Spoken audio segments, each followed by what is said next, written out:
Kalau menurut Pak Antonius apa bedanya, Pak? Antara dosen dengan birokrat, atau antara dosen dengan birokrat yang jadi dosen. Kira-kira menurut Pak apa bedanya? Jadi cari dulu ya dari pemikirannya. Gimana menurut Pak? Kalau dosen itu kan berpikirnya konstruktif dan ilmiah kan Pak ya. Terus ada ruang dialog karena kita sebagai akademisi terbuka terhadap hal yang benar sekalipun, bahkan hal yang masih dianggap salah atau keliru, kita terbuka, artinya ada ruang itu. Sedangkan birokrat tidak ada ruang untuk dialog, apalagi tentang hal-hal yang mungkin belum terbukti atau belum yang sifatnya sudah baku. Kalau birokrat kan sangat terkungkung dengan seperti protokoler dan hal-hal lain. Sementara kita dosen itu kan berpikirnya terstruktur, ilmiah, dan selalu terbuka ruang untuk dialog. Mungkin itu Pak. Terima kasih Prof. Kalau menurut Bapak, apa pendapat Bapak ketika birokrat jadi dosen? Gimana pendapat Bapak? Kalau birokrat menjadi seorang dosen tidak cocok Pak. Apa alasan Bapak? Alasan saya ya karena budaya dia di birokrat itu dibawa ke ruang akademisi itu sulit. Ya. Nanti mahasiswanya pun akan cenderung ya mungkin tidak kreatif karena ya sudah semua itu seolah-olah sudah baku, sudah benar. Dan tidak ada ruang lagi. Seperti itu, Pak. Ya. Saya minta pendapat satu lagi Pak Pak Weri. Coba Pak Weri gimana?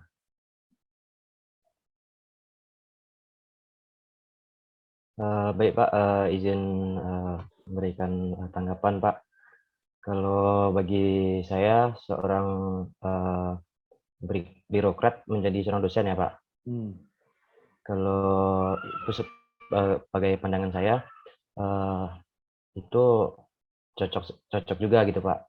Gimana? Kalau saya agak kurang setuju dengan Pak Antonius karena Pak, kalau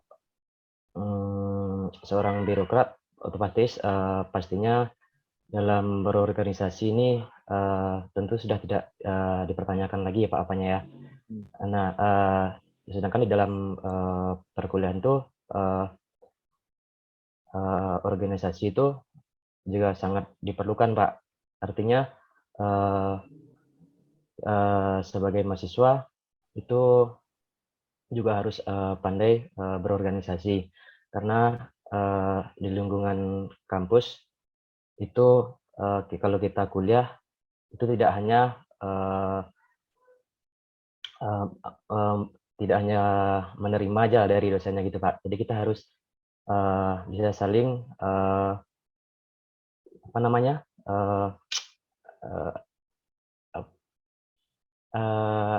harus intinya apa Pak? Aduh. Gimana? Ya intinya mahasiswa tidak hanya menerima dari dosennya, harus ada saling bertukar pikiran lah sama dosennya gitu Pak. Dan di dalam perkuliahan otomatis kan mahasiswa ini juga harus belajar Pak untuk berorganisasi. Nah yang ilmu yang dari berorganisasi ini bisa didapatkan dari bisa dicontohkan dari yang ini tadi Pak, dari birokrat yang menjadi dosen Pak gitu Pak. Mungkin dari ilmu dari beliau waktu masih jadi birokrat bisa diturunkan ke mahasiswanya gitu Pak. Ya. Oke, jadi Pak Ibu memang berbagai pendapat itu muncul. Yang jelas Pak Ibu, kalau kita dosen, itu daya kritis kita itu dari awal dari dilatih. Ketika Bapak baru masuk jadi dosen, itu daya kritis itu sudah dilatih, sudah dilatih kita. Sampai kita jadi dosen senior, Nah, dilatihnya seperti apa? Tadi katakan Pak Antonius, bahwa tidak ada batas kita. Apapun kita pertanyakan, apapun kita kritisi, apapun itu bisa. Dari segi keilmuannya, dari segi kebijakan, dari segi apa saja. Itu boleh. Nah, sehingga kita berlatih terus critical thinking itu di perguruan tinggi. Nah, sementara tadi dikatakan kalau di birokrasi itu tidak. Kenapa tidak dididik di situ? Karena memang dia harus melaksanakan saja. Dia perintah laksanakan. Tidak ada di situ daya kritis. Nah, itu di birokrasi. Nah, sekarang bagaimana birokrasi jadi dosen? Kalau birokrasi di sini daya kritis itu tidak muncul. Tidak muncul. Makanya sering ada teman mengatakan ketika birokrasi jadi dosen, lebih banyak isinya sejarah gitu. Nah, waktu saya dulu begini, nah itu waktu saya dulu begini, waktu saya dulu begini. Nah itu kalau di birokrasi, kalau orang birokrasi jadi dosen, karena dia menyampaikan selalu pengalaman dia yang dulu. Sementara di perguruan tinggi tidak pengalaman ilmunya. Nah, kalau kita biasanya kritis, coba dibaca buku itu. Buku itu menyatakan begini. Menurut Anda gimana? Nah, jadi dasarnya itu adalah akademik. Nah, makanya kalaupun bersinergi antara birokrasi dengan dengan akademisi, saya kira itu bagus. Tapi tentu pada hal tertentu. Hal ketika itu tadi mengenai terkaitan dengan apa? Dengan praktek yang dia lakukan, gitu kan? Gimana dulu prakteknya nih Pak? Dia tentu lebih menguasai ketimbang dosen gitu. Jadi memang daya kritis inilah yang harus dibentuk gitu. Dan daya kritis itu adanya hanya di perguruan tinggi.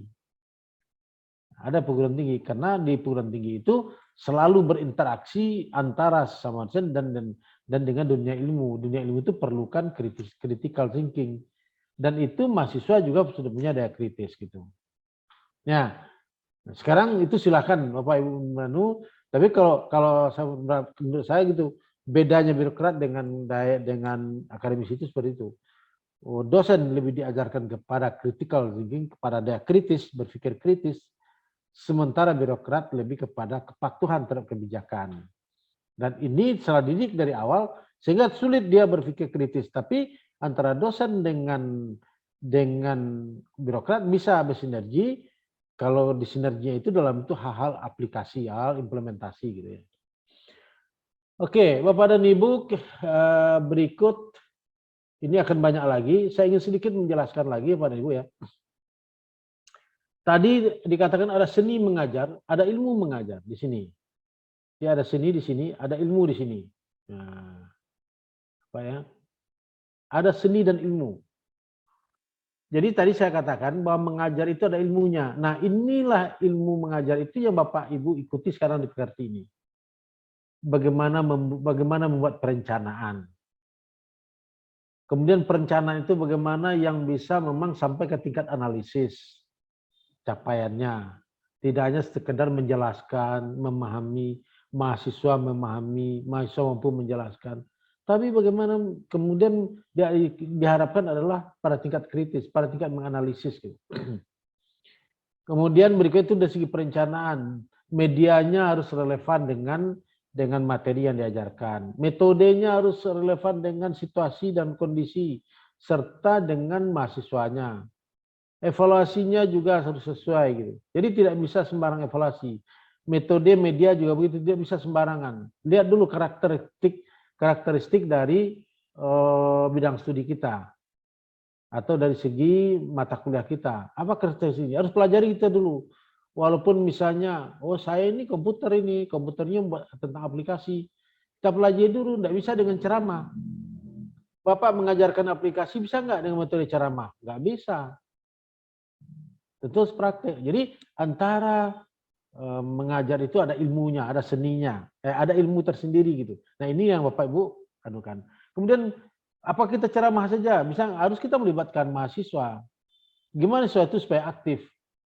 Nah makanya Bapak dan Ibu orang mengatakan kalau seperti itu mengajar tidak akan bisa digantikan oleh mesin.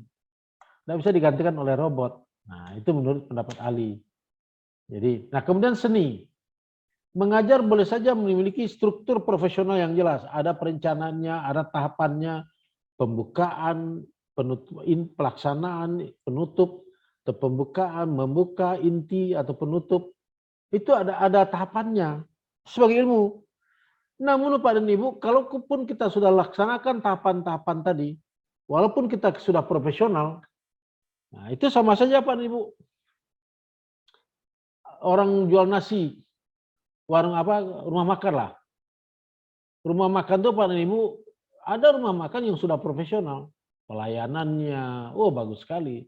Malah yang tukang hidangnya itu wanita cantik, kemudiannya tempatnya bersih, hitung-hitungnya sudah jelas, menarik lah.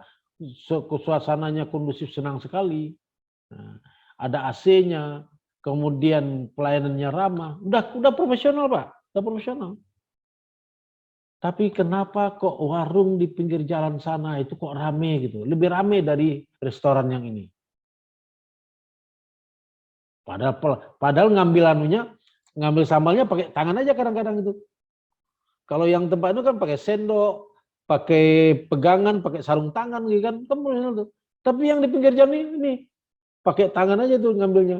Mengaduknya kadang-kadang juga di pinggir jalan. Tapi rame gitu. Nah, itu adalah pertama rasa, yang kedua seninya. Seninya dan kedua rasanya. Walaupun tidak profesional tapi ramai. Nah, di pendidikan, di mengajar, mendidik juga begitu Pak dan Ibu. Di mengajar, di mendidik juga ada seni mendidik itu. Kalaupun misalnya Pak Wery itu sekarang hebat dalam mengajar. Terus saya lihat, wih Pak Wery ini hebat sekali ngajar nih. Aktif mahasiswa, menguasai materi, tahapannya jelas, dan bersemangat mengajar itu kan. Apakah itu akan bisa saya contoh? Belum tentu juga. Karena itu gayanya seninya Pak Wery di dalam menjelaskan, karena itu ada seninya yang dimiliki oleh Pak Wery. Walaupun tahapan sudah dijelaskan, saya misalnya walaupun sudah dijelaskan tahapan-tahapannya, sudah jelas perencanaannya. Tapi karena kemampuan mengajar saya, seni mengajar saya itu tidak hidup, maka juga tidak menarik bagi mahasiswa. Nah, artinya apa? Bapak Ibu dalam mengajar, padukan profesionalitas, keilmuannya dengan seni Bapak Ibu mengajarnya. Nah, itulah baru terjadi mengajar yang baik. Sehingga motivasi si mahasiswa menarik, mahasiswa juga menjadi betah dan lain sebagainya. Oke, sudah lewat waktu 5 menit.